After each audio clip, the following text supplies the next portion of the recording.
Assalamualaikum warahmatullahi wabarakatuh. Perkenalkan, nama saya Gema Dwi Prasetya, NIM 1905120401 dari Prodi Teknik Informatika 2019A, Universitas Negeri Surabaya.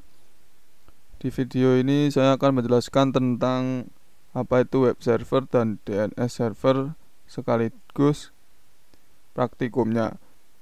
Jadi tujuan dari video ini adalah satu, memahami fungsi web server, cara kerjanya, dan memahami fungsi DNS. Dua, mengenal HTML, Hypertext Markup Language, dan memahami cara kerja DNS. Mensimulasikan web server dengan Cisco Packet Tracer dan mensimulasikan DNS server dengan Cisco Packet Tracer. Itulah tujuan dari praktikum ini. Kemudian pertama-tama yaitu kita ke web server terlebih dahulu. Jadi web server adalah perangkat lunak yang berfungsi sebagai penerima permintaan yang dikirimkan melalui browser, kemudian memberikan tanggapan permintaan dalam bentuk halaman situs web atau lebih umumnya dalam dokumen HTML. Namun web server dapat mempunyai dua pengertian berbeda, yaitu sebagai bagian dari perangkat keras maupun sebagai bagian dari perangkat lunak. Jadi jika merujuk pada hardware, web server digunakan untuk menyimpan semua data seperti HTML, dokumen, gambar, file CSS, dan file JavaScript. Sedangkan pada sisi software, fungsi web server adalah sebagai pusat kontrol untuk memproses permintaan yang diterima dari browser. Jadi sebenarnya semua yang berhubungan dengan website biasanya juga berhubungan dengan web server, karena tugas web server adalah mengatur semua komunikasi yang terjadi antara browser dengan server untuk memproses sebuah website. Jadi kalau web server itu ada dua, yaitu hardware dan software. Kalau hardware itu dia menyimpan dokumen, gambar, dan lain-lain sejenisnya. Kemudian software itu untuk mengontrol proses permintaan dari browser yang diterimanya. Sekarang web server bekerja itu seperti penjelasan sebelumnya. Saat mengambil halaman website, browser mengirimkan permintaan ke server yang kemudian diproses oleh web server. HTTP request dikirimkan ke web server. Sebelum memproses HTTP request, web server juga melakukan pengecekan terhadap keamanan. Pada web server, HTTP request diproses dengan bantuan HTTP server. HTTP server merupakan perangkat lunak yang bertugas menerjemahkan URL serta HTTP protokol yang digunakan untuk browser untuk menampilkan halaman website. Kemudian web server mengirimkan HTTP respon ke browser dan memproses menjadi halaman situs web. Pertama, browser request HTTP request, kemudian web server mengembalikannya HTTP respon. Terus browser memprosesnya menjadi situs web. Itulah cara kerja web server. Kemudian kita beralih ke HTML, Hypertext Markup Language. HTML adalah singkatan dari Hypertext Markup Language. Disebut hypertext karena di dalam HTML sebuah teks biasa dapat berfungsi lain. Kita dapat membuat menjadi link yang dapat berpindah dari satu halaman ke halaman lainnya hanya dengan mengklik teks tersebut. Kemampuan teks inilah yang dinamakan hypertext. Walaupun pada implementasinya nanti tidak hanya teks yang dapat dijadikan link. Disebut markup language karena bahasa HTML menggunakan tanda mark untuk menandai bagian-bagian dari teks. Misalnya, teks yang berada di antara tanda tertentu akan menjadi tebal, dan jika berada di antara tanda lainnya akan tampak besar. Tanda ini dikenal sebagai HTML tag. HTML merupakan bahasa dasar pembuatan web. Disebut dasar karena dalam membuat web, jika hanya menggunakan HTML, tampilan web terasa hambar. Terdapat banyak bahasa pemrograman web yang ditujukan untuk manipulasi kode HTML seperti JavaScript dan PHP. Akan tetapi sebelum Anda belajar JavaScript maupun PHP, memahami HTML merupakan hal yang paling awal. Jadi HTML ini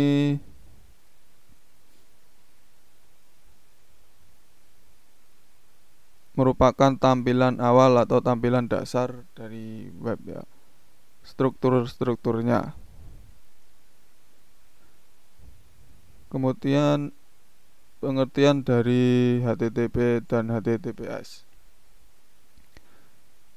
Di web server itu ada HTTP dan HTTPS. Jadi HTTP adalah Hypertext Transfer Protocol. Adalah jaringan aplikasi yang digunakan untuk sistem informasi terdistribusi kolaboratif dan menggunakan hypermedia. Pengertian lain dari HTTP adalah seperangkat aturan untuk mentransfer file, teks, gambar, suara, dan semua file multimedia lainnya di World Wide Web. Setelah pengguna web membuka browser web mereka, secara tidak langsung mereka menggunakan HTTP. HTTP adalah protokol aplikasi yang berjalan di atas protokol TCP atau IP dari protokol dasar untuk internet. Kemudian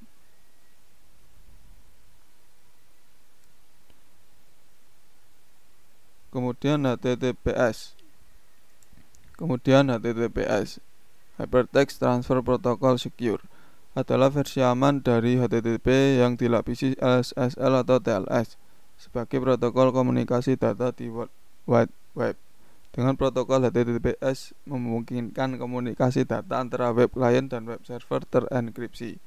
Port yang digunakan pada HTTPS adalah 443. Jadi itulah HTTP dan HTTPS. Selanjutnya kita akan praktikum tentang web server. Selanjutnya adalah praktikumnya. Di sini skenarionya adalah dalam percobaan ini kita akan mensimulasikan web server yang dapat diakses oleh PC client. Skema jaringan yang digunakan adalah gabungan dari simulasi yang kita pelajari sebelumnya, yaitu simulasi subnetting, routing dynamic, RIP, dan jaringan DHCP di atas jaringan wireless, dan skema sebagai berikut. Jadi kita akan menggunakan topologi skema yang di video sebelumnya digabung menjadi satu, yaitu subnetting, routing dynamic, dan jaringan DHCP kemudian wireless. Baik, kita ke Cisco Packet Tracer-nya. Di sini kita sudah membuatnya bergabung menjadi satu dari video sebelumnya. Kemudian skenario sudah selesai, skema jaringannya sudah sesuai. Kemudian angka percobaannya, buatlah skema jaringan seperti gambar di atas dan pastikan jaringan dapat berfungsi dengan baik, terutama jaringan dari PC1, PC4, laptop, dan smartphone dapat tersambung dengan web server 43, web servernya, IP-nya. Kemudian kita ke Cisco-nya, kita ke PC1, kita cek apakah sudah tersambung atau belum.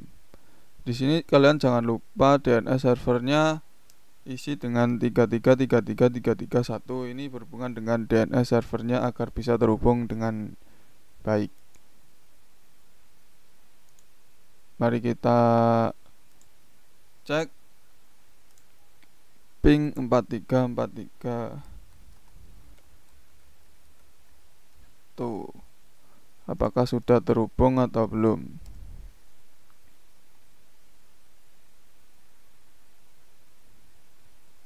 Ini request timeout karena mendapatkan ERP-nya dulu ya.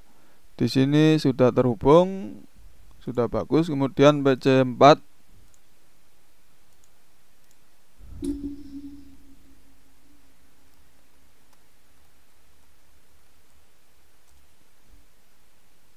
di sini juga terhubung dengan baik. Kemudian di laptop,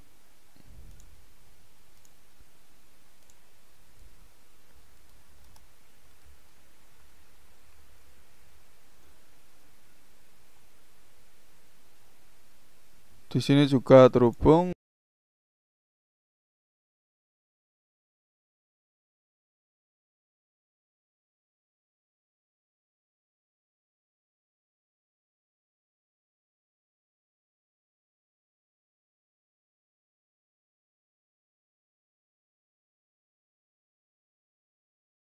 Baik, sudah terhubung semuanya, berarti langkah percobaan 1 sudah selesai.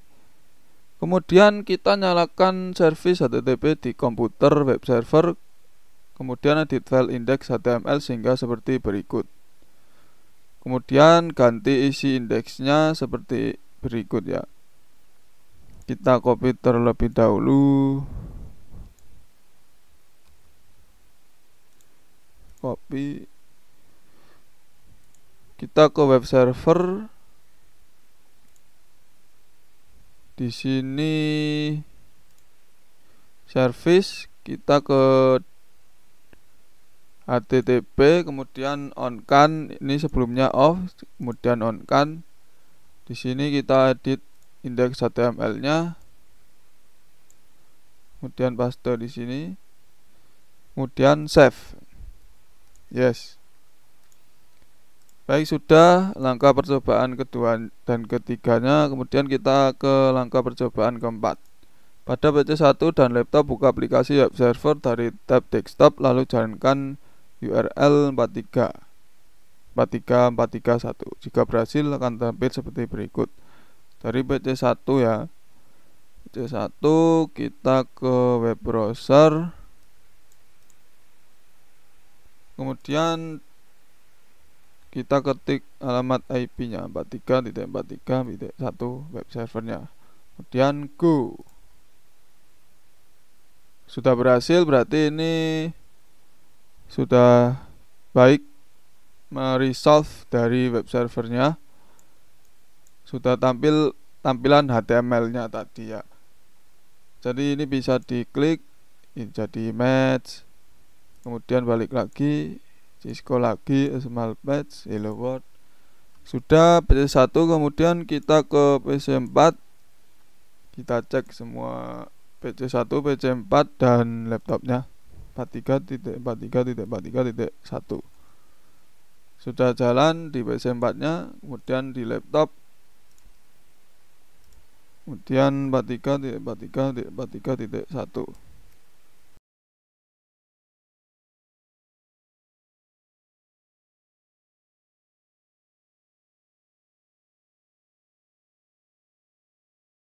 Sudah jalan semua, berarti sudah selesai dari langkah percobaan keempat.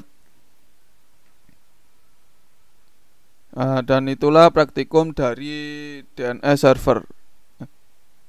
Baik, itulah praktikum dari web server. Selanjutnya kita akan membahas DNS server. Baik, selanjutnya kita ke DNS server. Jadi DNS server atau Domain Name Server adalah sebuah sistem yang menghubungkan Uniform Resource Locator atau URL dengan Internet Protocol Address IP address. Normalnya untuk mengakses internet Anda perlu mengetikkan IP address sebuah website. Cara ini cukup merepotkan karena kita mengingat IP address itu sulit ya. Jadi sebab ini artinya Anda perlu punya daftar lengkap IP address website yang dikunjungi dan memasukkannya secara manual. Jadi repot ya. DNS adalah sistem yang meringkas pekerjaan ini untuk Anda. Kini Anda tinggal mengingat nama domain dan memasukkannya dalam address bar. DNS kemudian akan menerjemahkan domain tersebut ke dalam IP address yang komputer pahami. Misalkan Anda ingin mengakses Google, alih-alih menulis 172.217.0.142 ke dalam address bar, Anda tinggal masukkan alamat google.com, kemudian akan terakses halaman webnya. Jadi DNS ini tugasnya menerjemahkan IP, kemudian diganti ke nama yang lebih umum, yaitu semisal google.com dan lain-lainnya. Jadi kita tidak menulis IP-nya. Sulit untuk menghafal IP dari web ya. Kemudian bagian-bagian DNS itu ada root level domain, top level domain, second level domain, dan third level domain, kemudian name. Di sini di root level domain merupakan bagian tertinggi dari hierarki DNS. Biasanya ia berwujud tanda titik di bagian paling belakang sebuah URL. Kemudian top level domain adalah ekstensi yang berada di bagian depan root level domain. Terdapat dua jenis TLD yang umumnya dipakai. Keduanya yaitu generic top level domain dan country code top level domain, CCLTD.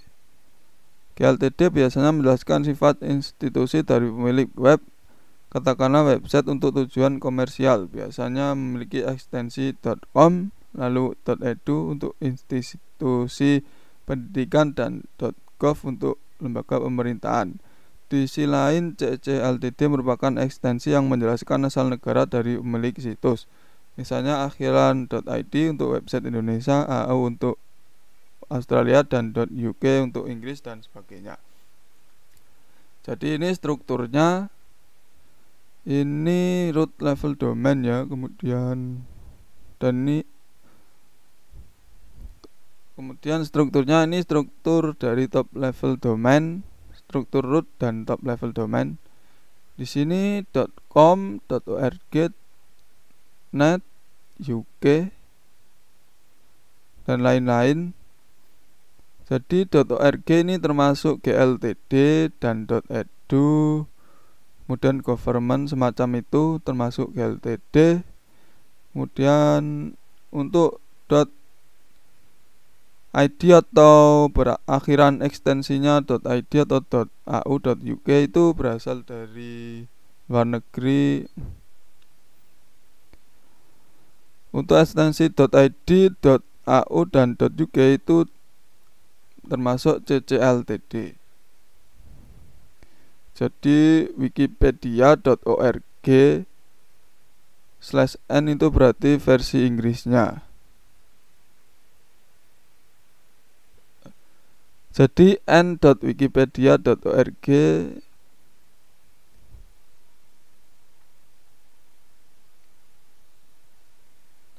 jadi situs n.wikipedia.org ini termasuk organisasi ya. Ini termasuk top level domain GLTD karena menggunakan .org.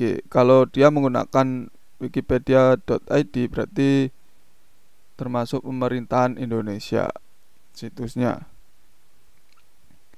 seperti merdeka.co.id itu termasuk Indonesia. Selanjutnya kemudian kita beralih ke cara kerja DNS. DNS bekerja dalam tahapan-tahapan, dimulai proses meminta informasi atau DNS query, kemudian dilanjutkan dengan tahapan-tahapan lain seperti DNS recursion, root name server, TLD name server, hingga authoritative name server. Berikut adalah penjelasan soal cara kerja DNS, semuanya diurutkan tahap bertahap. Jadi browser atau user meresolve name server terlebih dahulu, your ISP, kemudian ke root name server, kemudian TLD name server, kemudian ke authoritative name server, kemudian DNS record, kemudian ke web server dan set file, baru jadi terresolve semua ke browser. Jadi sudah ada gambarnya atau yang berhubungan dengan kembaliannya. Yang pertama adalah DNS query, merupakan istilah teknis untuk meminta informasi soal IP address. Tahapan ini dimulai ketika Anda mengetikkan URL ke address bar. DNS server kemudian mencari informasi di file host. Jika informasi yang dicari tidak ditemukan, server akan berusaha mencari kepingan informasi atau rekam informasi yang pernah tercatat di sistem tickets. Kemudian di DNS recursor atau DNS recursive resolver. DNS recursor merupakan tahapan pertama pencarian informasi. Ketika user memasukkan URL dan tidak menemukan hasil yang valid di cache, sistem ini akan mencari informasi dalam cache penyedia internet atau internet service provider. Kemudian masuk ke root name server. Katakanlah informasi yang Anda cari tidak bisa ditemukan di ISP, maka kemudian sistem akan mencari informasi yang Anda butuhkan ke root name server. Root name server merupakan semacam database yang menjawab pertanyaan soal nama domain dan IP address. Server ini tidak memiliki jawaban tepat untuk informasi yang dicari. Akan tetapi server ini bisa meneruskan permintaan informasi ke pihak yang lebih mengetahui. Di dunia ini terdapat 13 root server yang bekerja. Root server tersebut diurutkan secara alfabetis dari A sampai M. Kemudian TLD name server. Dari root name server, sistem akan membaca jenis informasi yang dicari dari top level domain. Setiap TLD seperti .com.org, .edu, .id, .au, dan sebagainya memiliki server yang spesifik. Dengan membaca informasi ini, sistem bisa meneruskan pencarian informasi ke server yang benar-benar memiliki data yang dicari. Kemudian yang terakhir, authoritative name server. Setelah menemukan clue di mana server yang diinginkan, sampailah kita pada authoritative name server. Jenis server satu ini memiliki semua informasi lengkap soal situs web yang dituju. Ketika informasi yang diminta sesuai dengan hasilnya, maka browser akan menampilkan situs web atau halaman yang Anda minta di awal. Tentu saja hasil pencarian ini memiliki masa waktu tertentu. Proses pencarian ini akan diulang untuk memastikan informasi yang ditampilkan tetap up to date. Namun tentu saja beberapa informasi ini disimpan dalam bentuk cache di device untuk berjaga-jaga agar proses query berjalan cepat. Kemudian itulah cara kerjanya. Selanjutnya kita ke macam-macam DNS. Jadi DNS itu ada 10 DNS record yang paling sering dijumpai. Ada A record, AAA record, MX record, CNAME record, NS record, PTR record, CERT record, CRF record, TXT record, SOA record. Jadi A record itu atau address record menyimpan informasi soal hostname, time to live, TTL, dan IP versi 4 address. Kemudian CNAME record yaitu digunakan untuk redirect domain atau subdomain ke sebuah IP address. Lewat fungsi satu ini Anda tidak perlu memperbarui DNS record. Jadi CNAME ini menerjemahkan dari A record ya.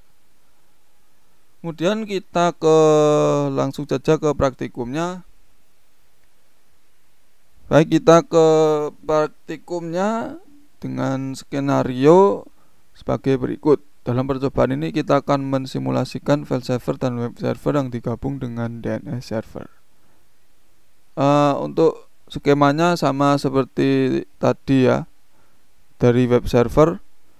Kemudian kita ke langkah percobaannya.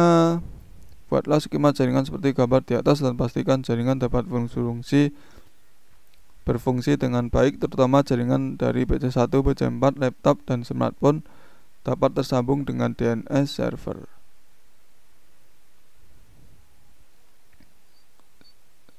Untuk pertama-tama kita ping dulu PC1, PC4, laptop, dan smartphone. Kita cek dulu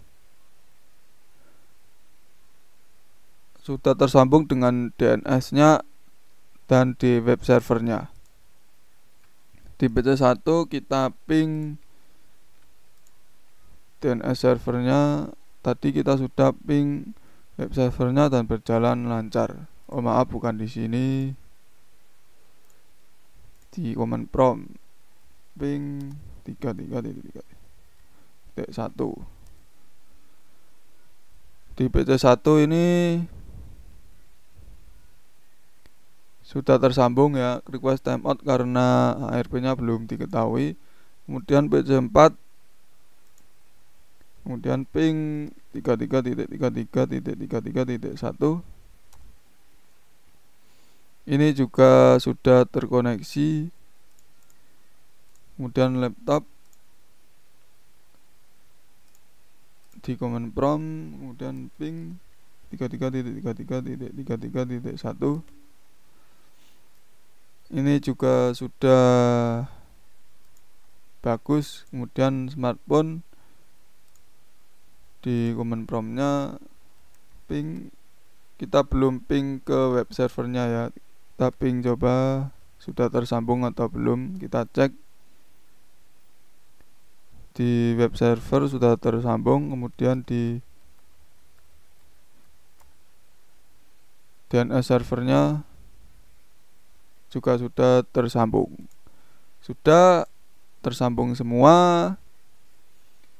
Baik, kita sudah melakukan langkah percobaan yang pertama. Selanjutnya kita ke langkah percobaan kedua. Aktifkan service DNS pada page DNS server dan tambahkan entry DNS seperti gambar berikut. Kita ke DNS server, kemudian di DNS kita on kan, sebelumnya off kita on kan, kemudian isi entry sebagai berikut. Kita isi namenya yaitu situsnya ya, jarcom.com, kemudian tipenya jangan lupa record, kemudian addressnya ke web server, kemudian add. Lah, untuk mengganti jarcom.com menjadi www itu kita tuliskan terlebih dahulu, ganti tipenya ke CNAME. Jadi CNAME ini mengganti namanya ke www ya, atau yang lainnya. Kemudian kita ke hostnya jarcom.com, kemudian add. Untuk FTP tidak usah karena kita tidak menjelaskan FTP. Sudah itu saja. Kemudian pada PC1 belum di save ya, maaf. Di DNS kita save terlebih dahulu biar lebih baik lagi. Pada PC1 dan laptop jalankan perintah nslookup seperti berikut. PC1 dan laptop ya. Di PC1 kita ke command prompt, kemudian apa tadi, nslookup jarcom.com, nslookup jarcom.com, dan juga www.jarcom.com ya.